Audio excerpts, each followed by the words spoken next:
Sylvie Germain, bonjour.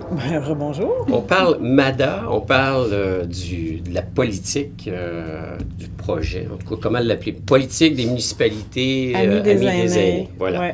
Oui. On appelle ça vraiment une politique parce qu'il y a la politique familiale puis il y a la politique des aînés. Mais un jour, on va tout mettre ça ensemble. C'est parce qu'on a dû les faire à part l'une de l'autre parce qu'il y avait du financement gouvernemental, mais qui faisait qu'il fallait les travailler à part. Mais notre objectif, c'est bien sûr de mettre ça ensemble parce que la famille, c'est la famille, alors c'est zéro... Mais c'est vaste, la famille, parce que Oui. tu regardes les jeunes, les besoins sont très différents des gens âgés. Oui.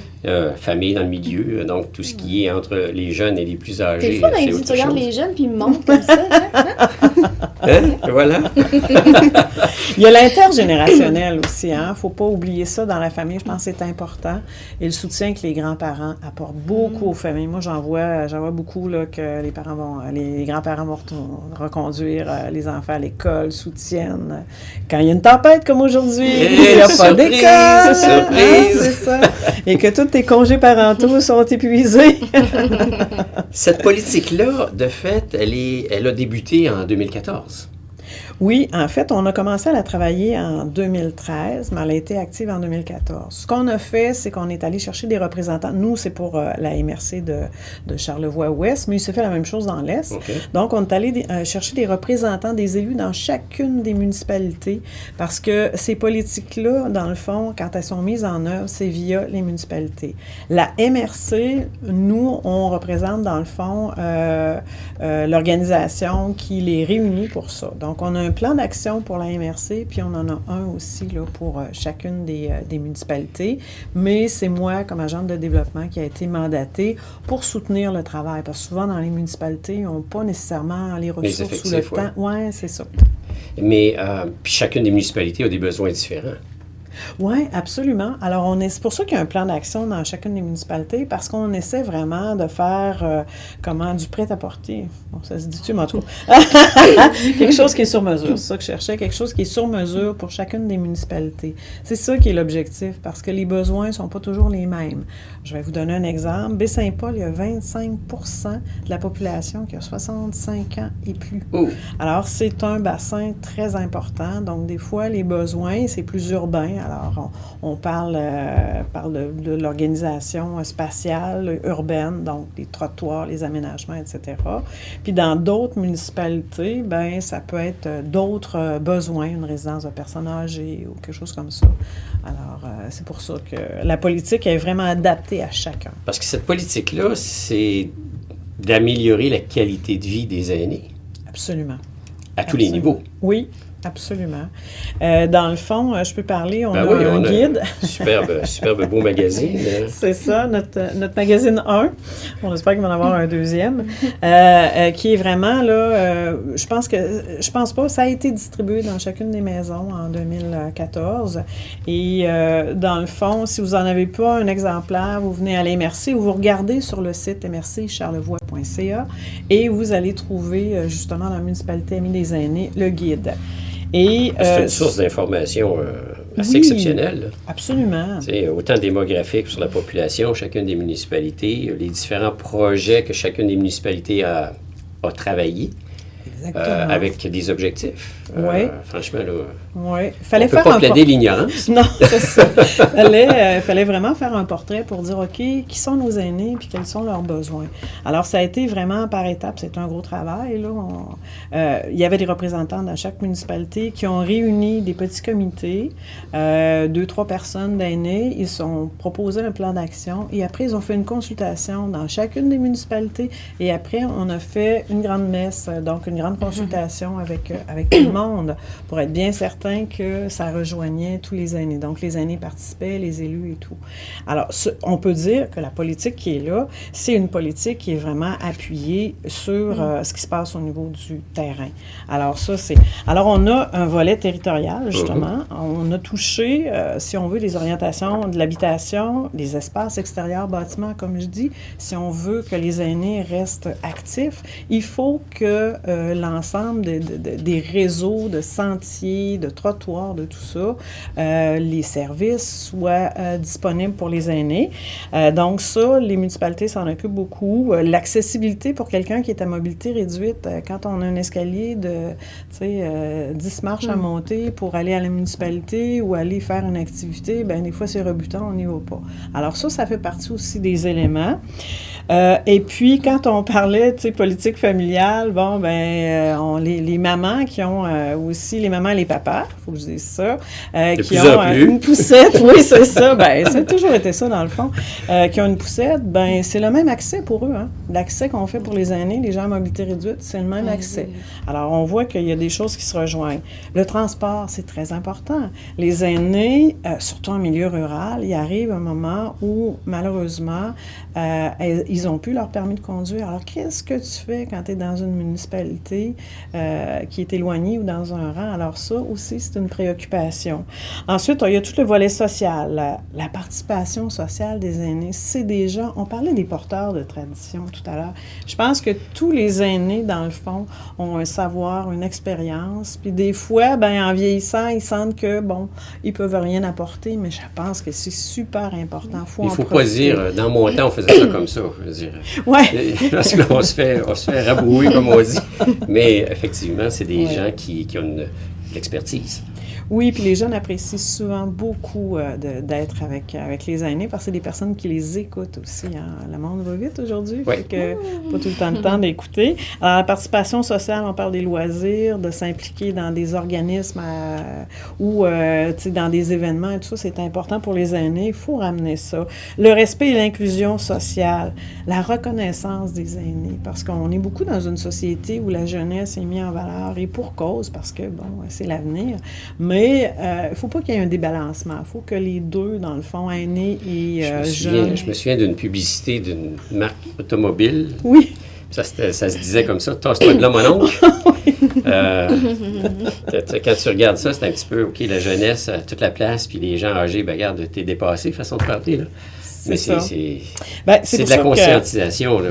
C'est pour ça qu'on parle d'inclusion sociale, parce que ce qui forme une communauté, la richesse d'une communauté, c'est que le fait que tous ces gens-là aient un apport.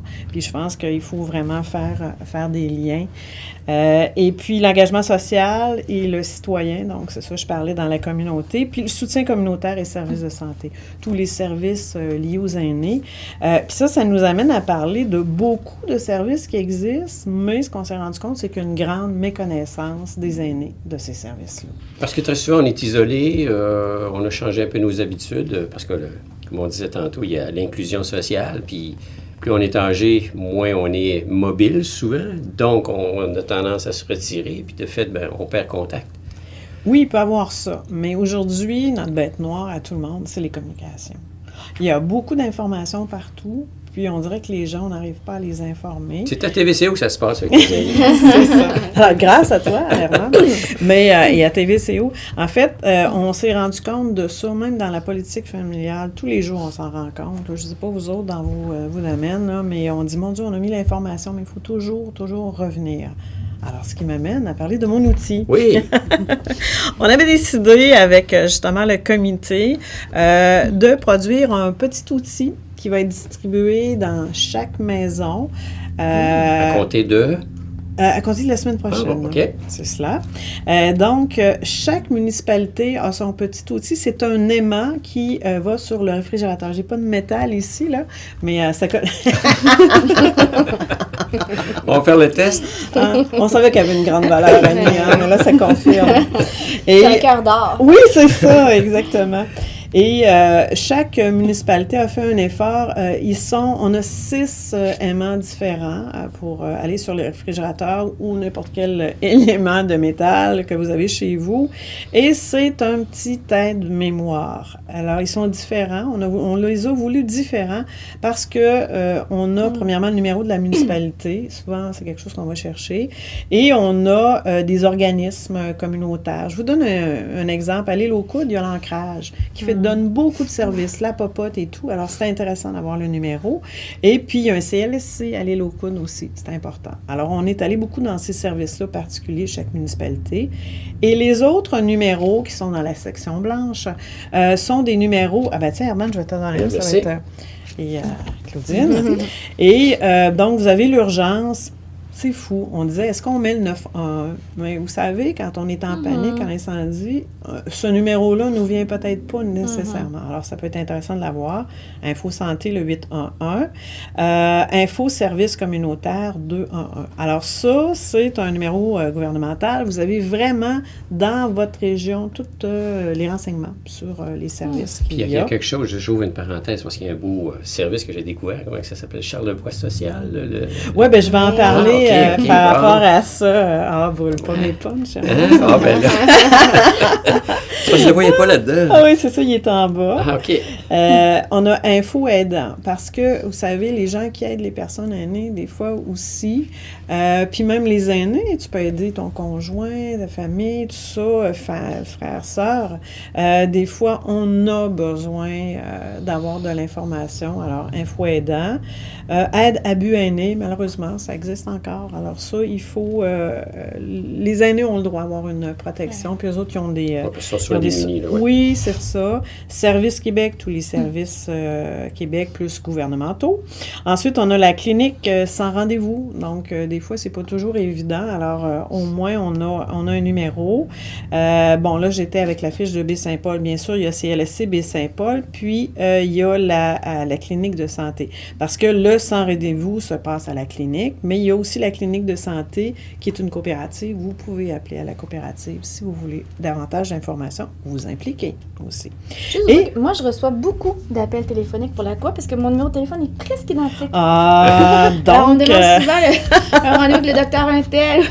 Oui, c'est ça. Alors, je vais te faire de la promotion. OK, docteur. C'est génial, autant pour la politique familiale que municipalité aimée des aînés. Les numéros comme ça, on a besoin autant avec les enfants que... c'est universel. Oui, c'est du concentré, là. C'est du concentré, tu as pu à chercher. C'est de le mettre à la vue. Exactement. Oui. Et charlevoixsocial.ca, voilà, vous avez, dans le fond, l'adresse Internet.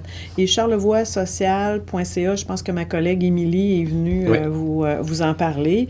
Ça, vous pouvez toujours, si vous êtes habile, vous voulez aller sur Internet, quoique c'est pas très compliqué, vous pouvez toujours aller là ou demander à quelqu'un d'y aller, puis vous avez une masse de renseignements très, très utiles. Ici, on a des numéros de téléphone, mais des fois, on va avoir un peu plus d'infos. Je vous invite à aller là. Et il y a une infolette aussi qui vous donne des renseignements. Alors, l'important, il y a beaucoup de services, mais il faut les utiliser, il faut s'informer.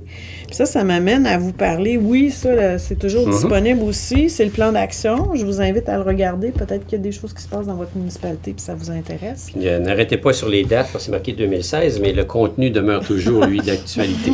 Bien, c'est ça qui arrive. On va, en fait, ça va se renouveler, bien sûr. On fait toujours une mise à jour. Et justement, c'est ma collègue Émilie.